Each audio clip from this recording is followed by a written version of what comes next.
नाजरीन आदाब, आप देख रहे हैं INN चैनल। मैं हूं शेख अहमद अली। आज की ख़ास बात में हम देखेंगे कई अहम कौमी और बैनुल अक़वामी ख़बरें। हिंदुस्तान ने कोरोना वैक्सीन के 100 करोड़ डोज का आंकड़ा आज सुबह 9:47 पर पूरा कर तारीख रकम की है। 100 करोड़ डोज पूरे होने के मौके पर वज़ीर आज़म नरेंद्र मोदी दिल्ली के राम मनोहर लोहिया अस्पताल पहुंचे। वो यहां करीब 20 मिनट रहे। इस दौरान उन्होंने हेल्थ केयर वर्कर्स से बातचीत की, कुछ फिजिकली हैंडीकैप अफराद और अस्पताल के सिक्योरिटी एहलकार और दूसरे स्टाफ से भी बातचीत की। यहां मोदी के सामने ही बनारस के अरुण राय को 100 करोड़वां डोज लगाया गया। इस कामयाबी पर वर्ल्ड हेल्थ ऑर्गेनाइजेशन ने भी वज़ीर आज़म मोदी, हिंदुस्तान के साइंटिस्ट, हेल्थ वर्कर्स और आम लोगों को मुबारकबाद दी। मुल्क में 16 जनवरी से कोरोना वैक्सीनेशन की शुरुआत हुई थी और आखिरी 20 करोड़ डोज 31 दिन में लगे हैं। बता दें कि मुल्क की 75% एडल्ट पॉपुलेशन को, यानी जो 18 साल से ऊपर की आबादी है, उसे कम से कम एक डोज लग चुका है और 31% आबादी को दोनों डोजेस लग चुके हैं। दुनिया में सिर्फ चीन ही ऐसा मुल्क है जहां हिंदुस्तान से ज़्यादा वैक्सीन लगी है। चीन ने 100 करोड़ डोज का आंकड़ा सितंबर में ही पूरा कर लिया।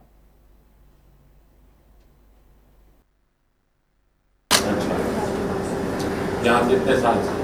सर मैं हॉस्पिटल में 1 साल हो गया। इसके पहले कहाँ थी? पहले मैं स्टडीज़ करता था, मैं एमएससी दिल्ली से मैं एमएससी कर फिर उसके बाद डॉक्टर 1 साल हो गया। अब तक कितने लोगों का वैक्सीन किया? सर जब से वैक्सीनेशन शुरू किया था मेरा ड्यूटी आ गया था। सर आपको वैक्सीन दे रहा है, आपका सेकेंड डोज के 28 दिन के बाद आ रहा है। जी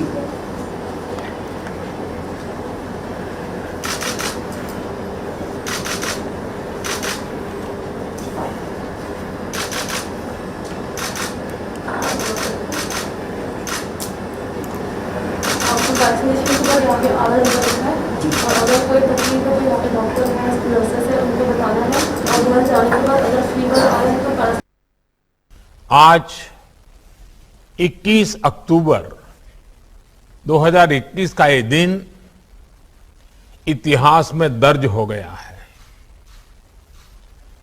भारत ने अब से कुछ दूर पहले ही 100 करोड़ वैक्सीन डोज का आंकड़ा पार कर लिया है। 100 साल में आई सबसे बड़ी महामारी का मुकाबला करने के लिए देश के पास अब 100 करोड़ वैक्सीन डोज का मजबूत सुरक्षा कवच है। ये उपलब्धि भारत की है, भारत के प्रत्येक नागरिक की है। मैं देश की वैक्सीन मैन्युफैक्चरिंग कंपनियां, वैक्सीन ट्रांसपोर्टेशन में जुड़े कर्मयोगियां, वैक्सीन लगाने में जुटे हेल्थ सेक्टर के प्रोफेशनल्स, सभी का खुले मन से, हृदय से बहुत बहुत आभार व्यक्त करता हूं। अभी कुछ देर पहले ही मैं राम मनोहर लोहिया हॉस्पिटल में एक वैक्सीन सेंटर से होकर के आया हूं। एक उत्साह है और दायित्व बोध भी है कि हमें मिलकर कोरोना को जल्द से जल्द हराना है। मैं प्रत्येक भारतवासी। बॉलीवुड के सुपरस्टार शाहरुख खान जुमेरात की सुबह अपने बेटे आर्यन खान से मिलने आर्थर रोड जेल पहुंचे। आर्यन को मंशियात के मामले में एनसीबी ने हिरासत में लिया था और इस वक्त इस केस के दीगर मुलजिमीन के साथ आर्थर रोड सेंट्रल जेल में वो कैद है। शाहरुख खान ने सियाह फेस मास्क के साथ गहरे रंग की हाफ ग्रे टी शर्ट पहनी हुई थी। जैसे ही वो गेट पर पहुंचे, उन्हें मीडिया ने घेर लिया। हाई कोर्ट में जमानत की दरखास्त दायर करने से पहले शाहरुख खान अपने वकील की टीम के साथ आर्यन खान से मिलने आए थे। तहम मीडिया के सवालात के बावजूद खान हाथ जोड़कर आगे बढ़ गए और कोई तबसरा नहीं किया। आर्यन खान को एनसीबी ने 2 अक्टूबर को तहवील में लिया था। 3 अक्टूबर को गिरफ्तार हुए और घर से 20 रातें दूर रहने के बाद आर्यन खान और किंग खान की दूसरी मुलाकात है। इससे कबल बेटे की गिरफ्तारी के कुछ दिन बाद शाहरुख खान ने एनसीबी से इसके लिए इजाज़त ली थी कि वो एजेंसी के लॉकअप में मुख्तसर तौर पर आर्यन खान से मिल सकें। उस वक्त आर्यन खान की मां गौरी खान भी अपने बेटे के लिए पिज़्ज़ा का एक पैकेट लेकर एनसीबी के लॉकअप में पहुंची थी, लेकिन उन्हें मिलने और खाने देने की इजाज़त नहीं दी गई थी, जिसके बाद वो पार्सल लेकर अपने घर मन्नत वापस आ गई थी। क्रूज ड्रग्स केस की जांच जैसे जैसे आगे बढ़ रही है, नए नए खुलासे हो रहे हैं। नारकोटिक्स कंट्रोल ब्यूरो की टीम ने जुमेरात की रोज एक्ट्रेस अनन्या पांडे से तकरीबन 2 घंटे 15 मिनट तक पूछताछ की। आज अंधेरा हो जाने की वजह से उन्हें कल सुबह 11 बजे फिर से पूछताछ के लिए बुलाया गया। एक्ट्रेस से पूछताछ से पहले उनके घर पर एनसीबी की टीम ने रेड भी की थी। इसके अलावा एनसीबी के ओहदेदार शाहरुख खान के घर आर्यन के इलेक्ट्रॉनिक गैजेट्स लेने के लिए भी पहुंचे थे। शाम 4 बजे से ही अनन्या से एनसीबी के ओहदेदार पूछताछ कर रहे थे। अनन्या से खातून एनसीबी अफसर की मौजूदगी में पूछताछ की जा रही है। इस दौरान ओहदेदार उनसे आर्यन खान और इस केस से जुड़े ज़्यादा से ज़्यादा जानकारी इकट्ठा करने की कोशिश कर रहे हैं। अनन्या पांडे के लिए सवालों की पूरी लिस्ट तैयार की गई है। एनसीबी ओहदेदार समीर वानखाड़े भी अनन्या से पूछताछ कर रहे हैं। अनन्या से सवाल पूछा जा सकता है कि वो अपने आर्यन खान के साथ में उन्होंने ड्रग्स ली है या नहीं। आर्यन खान के बाद एनसीबी के निशाने पर film producer director Karan Johar हैं। 1 साल पहले करण की पार्टी का जो वीडियो वायरल हुआ था उस पर अभी एनसीबी की जांच बंद नहीं हुई है। मरकजी हुकूमत ने मुंबई एनसीबी के रीजनल डायरेक्टर समीर वानखाड़े को 6 महीने का एक्सटेंशन और दे दिया है। इस 6 महीने में कई बॉलीवुड सेलिब्रिटीज एनसीबी के रडार पर होंगे। एनसीबी से जुड़े एक ओहदेदार ने एक वेब पोर्टल को बताया कि करण जौहर की पार्टी वाला जो वीडियो सामने आया था वो वीडियो जांच के दायरे में है। उसमें रणबीर कपूर, विक्की कौशल, वरुण धवन, मलाइका अरोड़ा, दीपिका पादुकोण, अर्जुन कपूर, शाहिद कपूर, डायरेक्टर अयान मुखर्जी दिखाई दे रहे हैं। वीडियो 28 जुलाई 2019 का बताया जा रहा है। सुप्रीम कोर्ट ने जुमेरात को एक बार फिर मरकजी हुकूमत पर वाजे किया कि किसानों को एहतजाज करने का हक है, लेकिन उसकी वजह से सड़कें गैर मुअय्यना मुद्दत के लिए बंद नहीं की जा सकती। जस्टिस एसके कौल और जस्टिस सीटी रवि कुमार की बेंच ने एक बार फिर मुजाहिरीन को सड़कों से हटाने की अर्जी पर समाअत के दौरान यह तबसरा किया। दोनों फरीकों के दलाइल सुनने के बाद सुप्रीम कोर्ट ने किसानों की तंजीमों से कहा कि वो 4 हफ्तों में अपना जवाब दाखिल करें। मामले की अगली समाअत 7 दिसंबर को होगी। नए ज़रई क़वानीन के खिलाफ एहतजाज करने वाले संयुक्त किसान मोर्चा और दीगर किसान तंजीमों पर सड़कों को बंद करने का इल्ज़ाम आयद करने वाली अर्जी पर अदालत उज़्मा समाअत कर रही थी। अदालत उज़्मा ने मुजाहिरीन को हटाने का मुतालबा करने वाली उस अर्जी की सुनवाई के दौरान कहा कि हमें सड़क जाम से परेशानी है। इस तरह का धरना मुजाहरा करके सड़कों को गैर मुअय्यना मुद्दत के लिए बंद नहीं किया जा सकता। समाअत के दौरान सुप्रीम कोर्ट ने संयुक्त किसान मोर्चा और किसान तंजीमों से पूछा कि क्या उन्हें सड़कें बंद करने का हक है। इस पर किसान तंजीमों के नुमाइंदों ने कहा कि पुलिस ट्रैफिक मैनेजमेंट का काम अच्छे तरीके से कर सकती है। अगर वो ऐसा करने के काबिल नहीं है तो हमें दिल्ली के जंतर मंतर या रामलीला मैदान में धरना देने की इजाज़त दी जानी चाहिए। हुकूमत की जानिब से पेश सॉलिसिटर जनरल तुषार मेहता ने इस मुतालबे की मुखालिफत की। उन्होंने दलील दी कि 26 जनवरी को यौम जमहूरिया के मौके पर किसानों के एहतजाज के दौरान खूब तशद्दुद हुआ था। एहतजाज से पहले किसानों की तंजीमों ने हुकूमत को यकीन दिलाया था कि एहतजाज के दौरान कोई तशद्दुद नहीं होगा, लेकिन उन्होंने उस पर अमल नहीं किया। गौरतलब है कि संयुक्त किसान मोर्चा से 40 से ज़ायद किसान तंजीमों का एक महाज है। इस महाज के तहत किसान कई महीनों से दारुल हुकूमत दिल्ली की सरहदों समेत मुल्क के कई हिस्सों में मुसलसिल एहतजाज कर रहे हैं। किसान मुजाहिरीन की जानिब से रास्ता रोके जाने को लेकर सुप्रीम कोर्ट में आज जो सुनवाई हुई उसके कुछ देर बाद ही दिल्ली यूपी के गाजीपुर बॉर्डर पर बैरिकेड हटाकर रास्ता खोल दिया गया। भारतीय किसान यूनियन के तर्जुमान राकेश टिकैत ने कहा कि उनकी सरबराही में किसान दोपहर बाद किसानों ने खुद बैरिकेड हटाने शुरू कर दिए। इस दौरान यूपी गेट पर राकेश टिकैत ने यह भी ऐलान किया कि गाजीपुर बॉर्डर पर टेंट भी हटवा रहे हैं और बॉर्डर भी खाली कर रहे हैं। अब दिल्ली में संसद पर जाकर धरना देंगे। इस ऐलान के बाद यूपी और दिल्ली पुलिस मुस्तैद हो गई है।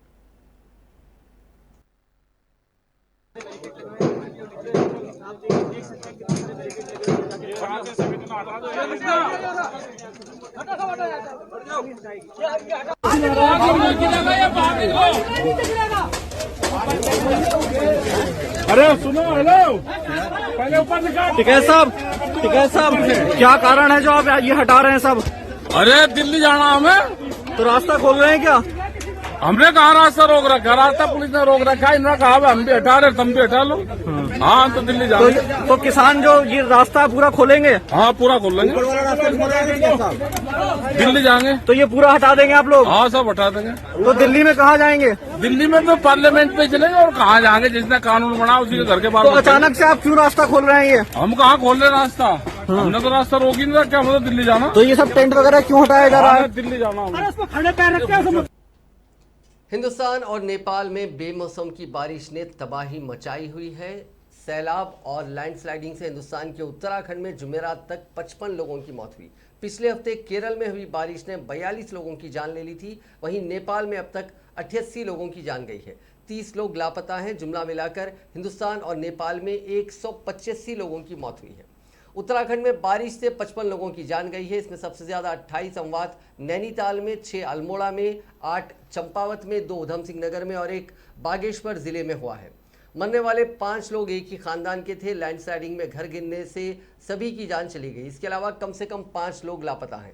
रियासत में इस हफ्ते की शुरुआत से ही मूसलाधार बारिश हो रही है। बारिश के चलते कई पुल टूट गए हैं और सड़कें लैंडस्लाइडिंग के चलते ब्लॉक हो गई हैं। फौज और डिजास्टर मैनेजमेंट की टीमें बचाव के काम में जुटी हुई हैं। State disaster secretary S Murugesan ने बताया कि मरने वालों का आंकड़ा बढ़ सकता है। अभी कई लोग लापता हैं, जिनमें 20 टूरिस्टों का एक ग्रुप भी शामिल है। वहीं वजीर दाखिला अमित शाह ने आज उत्तराखंड का दौरा किया। उन्होंने रियासत के सैलाब से मुतासरा इलाकों का दौरा किया। अमित शाह ने कहा कि नैनीताल, अल्मोड़ा, हल्द्वानी में सड़कें साफ करा दी गई हैं। पावर स्टेशन जल्द ही ऑपरेशनल हो जाएगा। 80% रियासत में मोबाइल नेटवर्क रिस्टोर हो गया है। वहीं वेस्ट बंगाल में बारिश के चलते 2 बच्चियों समेत 5 लोगों की जान गई है। वहीं एक खानदान के 10 लोग बारिश में बह गए हैं।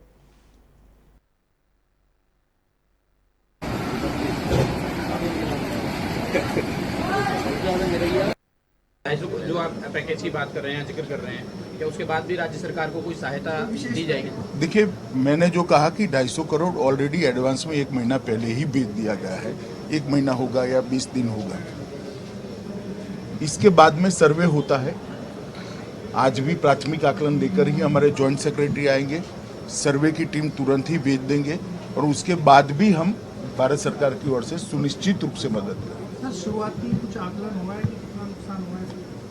देखिए, अभी आकलन जो भी राज्य सरकार निकालेगी, केंद्र सरकार निकालेगी, वो सटीक नहीं होगा, क्योंकि पशुओं की जानहानि का संख्या जब तक गांव का सर्वे नहीं होता, पटवारी का सर्वे नहीं होता, तब तक काल्पनिक चीजें होती है। मानवों की जानहानि तो तुरंत रिपोर्ट हो जाती है, मिलती भी है, और जिसका घर का व्यक्ति लापता भी है वो तुरंत रिपोर्ट कराता है। मगर पशुओं की जानहानि और कृषि का जो नुकसान है और जो जमीन बह गई है, वो एक्चुअल सर्वे के बाद ही बता सकते हैं। मगर ज़्यादातर रोड यहाँ पर नेशनल हाईवे के हैं, तो स्टेट गवर्नमेंट पर इसका बर्डन नहीं आना है। स्टेट के जो नुकसान हुआ है उसके लिए भी राज्य केंद्र सरकार नॉर्म्स के हिसाब से जरूर मदद करेगी। बैनुल अक़वामी मार्केट में खाम तेल की कीमतों में इजाफा जारी रहने के दबाव में घरेलू सतह पर जुमेरात को मुसलसिल दूसरे दिन पेट्रोल और डीजल की कीमतों में इजाफा किया गया। जुमेरात को दारुल हुकूमत दिल्ली में पेट्रोल और डीजल एक बार फिर 35 पैसे फी लीटर महंगा हो गया। आज के इजाफे के बाद दारुल हुकूमत दिल्ली में पेट्रोल 106 रुपये 54 पैसे फी लीटर और डीजल 95 रुपये 27 पैसे फी लीटर फरोख्त हो रहा है। जबकि हैदराबाद में पेट्रोल दिल्ली से भी ज़्यादा महंगा हो गया। आज हैदराबाद में पेट्रोल की कीमत में 36 पैसे का इजाफा हुआ। इसके बाद उसकी कीमत 110 रुपये 82 पैसे फी लीटर हो गई, जबकि डीजल की कीमत में 38 पैसे का इजाफा हुआ। उसके बाद उसकी कीमत 103 रुपये 94 पैसे हो गई है।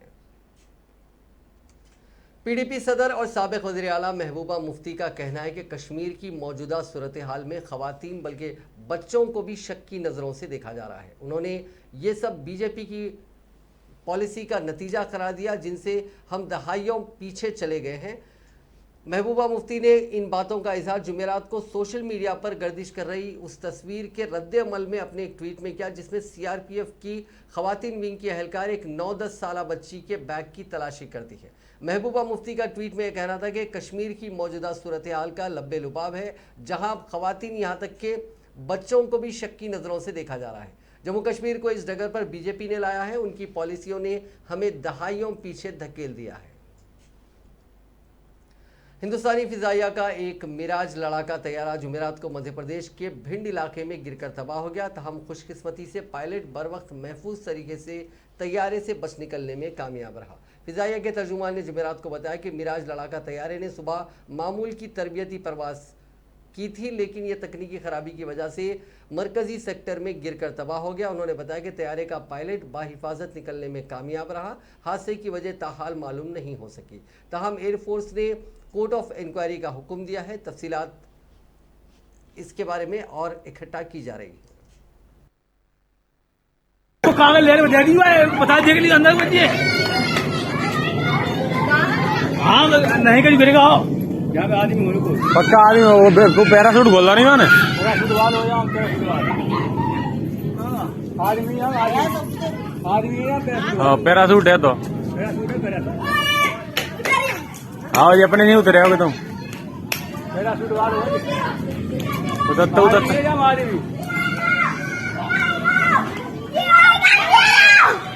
हाँ हट हो लेते हैं।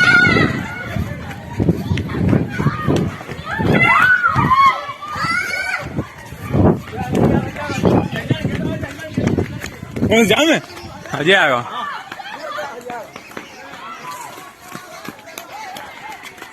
अजय आएगा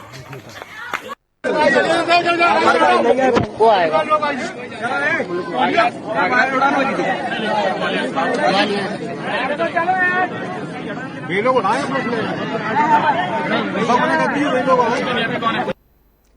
हिंदुस्तान ने मशरकी लद्दाख और उत्तराखंड के बाद अब अरुणाचल प्रदेश के तवांग से लगने वाली सरहद पर मोर्चाबंदी शुरू कर दी है। चीन की हरकतों को देखते हुए हिंदुस्तान ने लाइन ऑफ एक्चुअल कंट्रोल के नज़दीक 40 किलोमीटर की दूरी तक मार करने वाली अल्ट्रा लाइट M777 हाविट्जर तोपों को तैनात किया है। यह तैनाती स्वीडन की बोफोर्स तोपों के एडिशनल और उससे ज़्यादा मॉडर्न L70 एंटी एयरक्राफ्ट तोपों के अलावा की गई है। चीन ने अरुणाचल प्रदेश में लाइन ऑफ एक्चुअल कंट्रोल पर फौज की तैनाती और कंस्ट्रक्शन तामीरी सरगर्मियां तेज कर दी हैं। बॉर्डर के पास चीन ऐसे गांव बना रहा है जो फौजी सरगर्मियों के लिए भी इस्तेमाल किए जा सकते हैं। हिंदुस्तान भी चीन की इन हरकतों को ध्यान में रखते हुए अपनी स्ट्रैटेजी बना रहा है।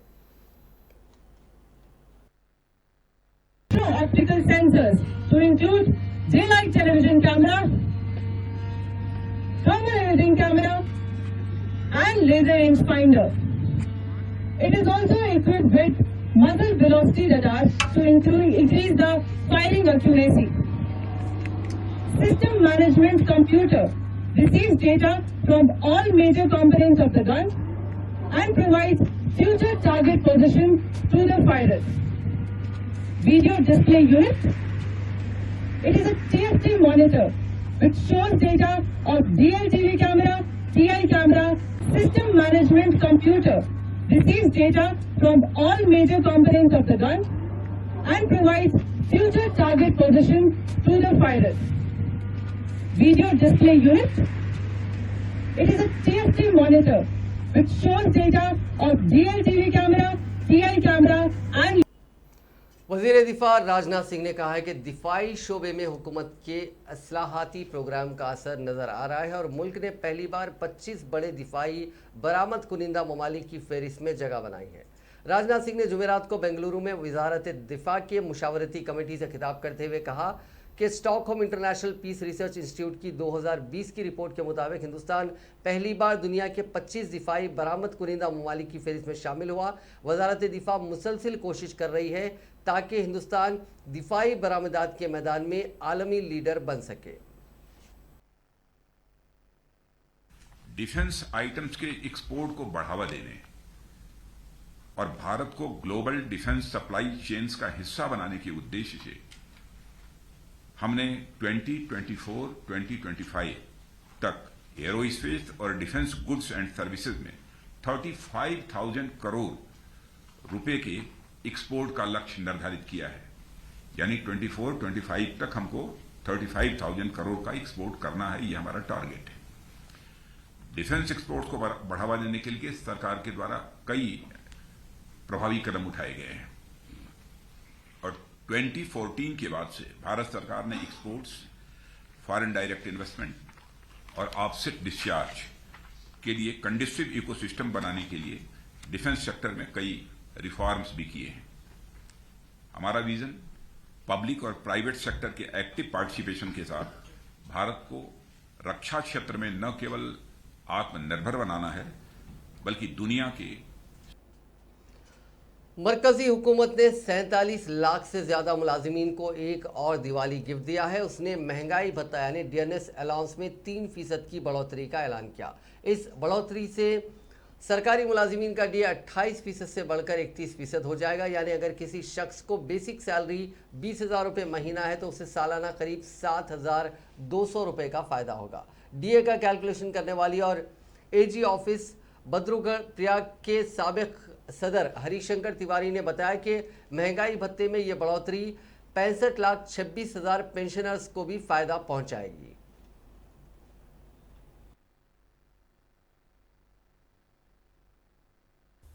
महंगाई भत्ता और महंगाई राहत को लेकर है। महंगाई भत्ता और महंगाई राहत की दरों का निर्धारण all India consumer price index for industrial workers में वृद्धि के आधार पर तथा एक स्वीकृत फॉर्मूला के अनुसार किया जाता है। इस वर्ष जुलाई में कर्मचारियों के डीए की 3 बकाया राशि जो बकाया किस्तें हैं उसकी बहाली को अनुमोदित किया गया था और डीए की दर को 17% से बढ़ाकर 28% किया गया था। आज इस क्रम में जो निर्णय लिया गया है कि केंद्र सरकार के कर्मचारियों को 1 जुलाई 2021 से देय महंगाई भत्ता और जो पेंशनर्स है उनको महंगाई राहत में 3% की वृद्धि करते हुए इसे वर्तमान 28% से बढ़ाकर 31% किया गया है। इससे जहां एक और 47,14,000 सरकारी केंद्र सरकार के कर्मचारियों को 47,14,000 केंद्र सरकार के कर्मचारियों को और 68,62,000 पेंशनर्स लाभान्वित होंगे। इस पर कुल खर्चा प्रतिवर्ष 9,488.74 करोड़ रुपया आएगा। यह भी निर्णय आज किया गया है। इससे हमारे लाखों कर्मचारियों को और पेंशनर्स को लाभ मिलेगा। महंगाई भत्ता और महंगाई राहत को लेकर है। महंगाई भत्ता और महंगाई राहत। कांग्रेस की जनरल सेक्रेटरी प्रियंका गांधी वाड्रा ने ऐलान किया है कि जब उनकी पार्टी उत्तर प्रदेश में इख्तियार में आएगी तो इंटर पास लड़कियों को स्मार्टफोन और ग्रेजुएट तालिबात को इलेक्ट्रॉनिक स्कूटी दी जाएगी। प्रियंका वाड्रा ने जुमेरात को ट्वीट किया कि कल मैंने कुछ तालिबात से मुलाकात की। उन्होंने बताया कि उन्हें पढ़ने और सिक्योरिटी के लिए स्मार्टफोन की ज़रूरत है। प्रियंका गांधी ने कहा कि मुझे खुशी है कि आज कमेटी की जो मैनिफेस्टो कमेटी है उसकी रजामंदी से यूपी कांग्रेस ने फैसला किया है कि अगर हुकूमत बनती है तो इंटर पास लड़कियों को स्मार्टफोन और ग्रेजुएट लड़कियों को इलेक्ट्रॉनिक स्कूटी दी जाएगी। चारशंबे के रोज पुलिस हिरासत में हलाक होने वाले अमले के लवाकिन से मिलने आगरा जाते हुए प्रियंका गांधी वाड्रा को लखनऊ पुलिस ने आगरा एक्सप्रेसवे के एंट्री पॉइंट पर रोक लिया था। कांग्रेस जनरल सेक्रेटरी प्रियंका गांधी के साथ सेल्फी लेने वाली उत्तर प्रदेश की खवातीन पुलिस एहलकारों की मुश्किलात में इजाफा हो गया है। लखनऊ पुलिस कमिश्नर डीके ठाकुर ने कहा कि प्रियंका गांधी के साथ सेल्फी लेने वाली खवातीन कांस्टेबलों के खिलाफ कार्रवाई की जाएगी। कांग्रेस जनरल सेक्रेटरी प्रियंका गांधी को लखनऊ के मजाफात में रोके जाने के दौरान ड्यूटी पर मौजूद खवातीन पुलिस एहलकारों ने उनके साथ सेल्फी ली थी, जो सोशल मीडिया पर वायरल हो गई। तस्वीरों में प्रियंका गांधी और खवातीन पुलिस एहलकारों को मुस्कुराते हुए देखा जा सकता है। वहीं प्रियंका गांधी ने इस खबर पर सख्त रद्द-ए-अमल का इजहार किया। उनका कहना है कि अगर मेरे साथ तस्वीर खिंचवाना जुर्म है तो सजा मुझे दी जानी चाहिए, खवातीन पुलिस एहलकारों पर इल्जाम क्यों। आगरा में पुलिस हिरासत में सफाई मुलाजिम अरुण वाल्मीकि की मौत के बाद प्रियंका गांधी चारशंबे को सफाई मुलाजिम के अहलखाना से मिलने जा रही थी। रास्ते में प्रियंका गांधी को पुलिस ने हिरासत में ले लिया था। इस दौरान खवातीन पुलिस एहलकारों ने प्रियंका गांधी के साथ सेल्फी ली थी।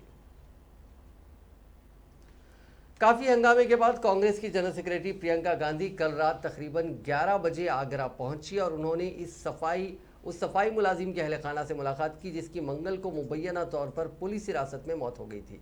अरुण वाल्मीकि पर मालखाने से रुपए चुराने का इल्जाम था। वाज़ेह है कि प्रियंका गांधी अरुण वाल्मीकि के अहले खाना से मुलाकात के लिए आगरा रवाना हुई थी, लेकिन उनको पहले लखनऊ आगरा एक्सप्रेसवे पर रोक दिया गया और बाद में उन्हें जाने की इजाज़त दे दी गई थी।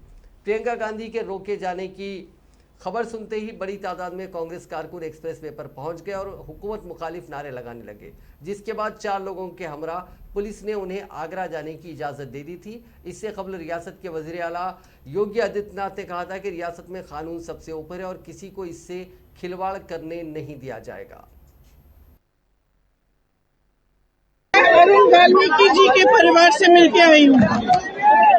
जो बातें उन्होंने मुझे बताई है, सामने मुझे यकीन नहीं आ रहा है कि इस सदी में ऐसी चीजें किसी के साथ हो सकती हैं।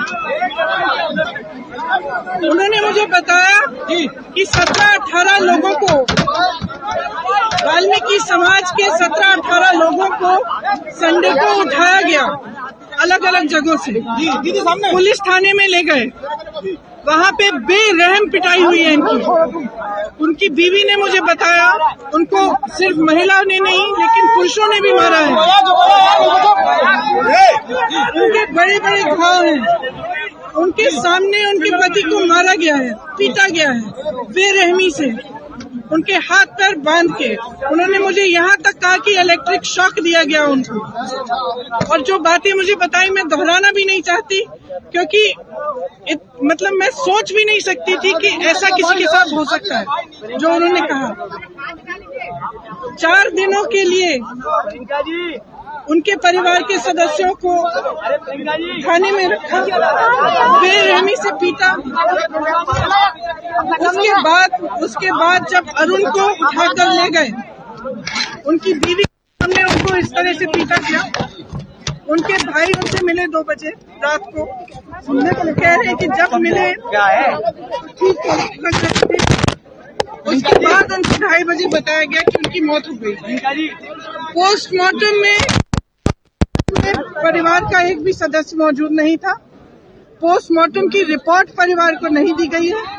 एक तहरीर अब नजर डालते हैं कोरोना से जुड़े कुछ आंकड़ों पर। पिछले 24 घंटों में दुनिया भर में कोरोना के 4,87,866 नए मामले सामने आए। इसी दौरान 9,129 अफराद की मौत हुई। इस इजाफे के बाद दुनिया भर में कोरोना से मुतासिर होने वालों का मजमूई आंकड़ा 24,29,00,000 के पार हो गया, जबकि अमवात की तादाद 49,41,024 हो गई है। हिंदुस्तान में कोरोना वायरस की सुस्त होती हुई रफ्तार के दरमियान गुज़िश्ता 24 घंटों के दौरान एक्टिव केसेस में इजाफा हुआ और रिकवरी का रेट 98.15% पर बरकरार है। इस दरमियान चारशंबे को 48,08,665 अफराद को कोरोना की वैक्सीन लगाई गई। मरकजी वजारत सेहत की जानिब से जुमेरात की सुबह जारी करदा आदादोशुमार के मुताबिक गुज़िश्ता 24 घंटों के दौरान कोरोना के 18,454 नए केसेस की तस्दीक हुई, जिससे मुतासरा अफराद की तादाद बढ़कर 3,41,27,450 हो गई। मिस्र में एक चोर को लाइव कवरेज कर रहे रिपोर्टर का मोबाइल चुराना महंगा पड़ गया। मोबाइल चुराने के बाद करीब 20,000 लोगों ने उसका चेहरा देख लिया। अब उसका वीडियो सोशल मीडिया पर तेजी से वायरल हो रहा है। ये वाकया मिस्र की दारुल हुकूमत काहिरा का है। यहाँ एक रिपोर्टर ज़लज़ले की लाइव रिपोर्टिंग कर रहा था। इस बीच एक चोर बाइक पर आया और रिपोर्टर का मोबाइल छीनकर भाग निकला। मोबाइल पर लाइव कवरेज बंद नहीं हुआ, इसीलिए कवरेज देख रहे 20,000 लोगों ने पूरा वाकये के साथ चोर का चेहरा भी देख लिया। चोर की सिगरेट पीते हुए लाइव स्ट्रीमिंग हो गई। इस वीडियो को 6.2 मिलियन यानी 62 लाख से ज़्यादा लोग देख चुके हैं। इस पर हज़ारों कमेंट्स भी आ चुके हैं। पुलिस ने चोर को गिरफ्तार कर लिया और चोरी के लिए इस्तेमाल की गई मोटरसाइकिल को जब्त कर लिया। चीन के सूबे लियांग के दारुल हुकूमत शिनयांग के एक रेस्टोरेंट में जुमेरात को होने वाले धमाके में मरने वालों की तादाद 3 हो गई और 30 दीगर जख्मी हो गए। मकामी इश्तिहारी महकमे ने इत्तला दी। महकमे ने बताया कि धमाका ज़िले हैपिंग के ताई युआन गली में आज सुबह तकरीबन 8:20 पर हुआ।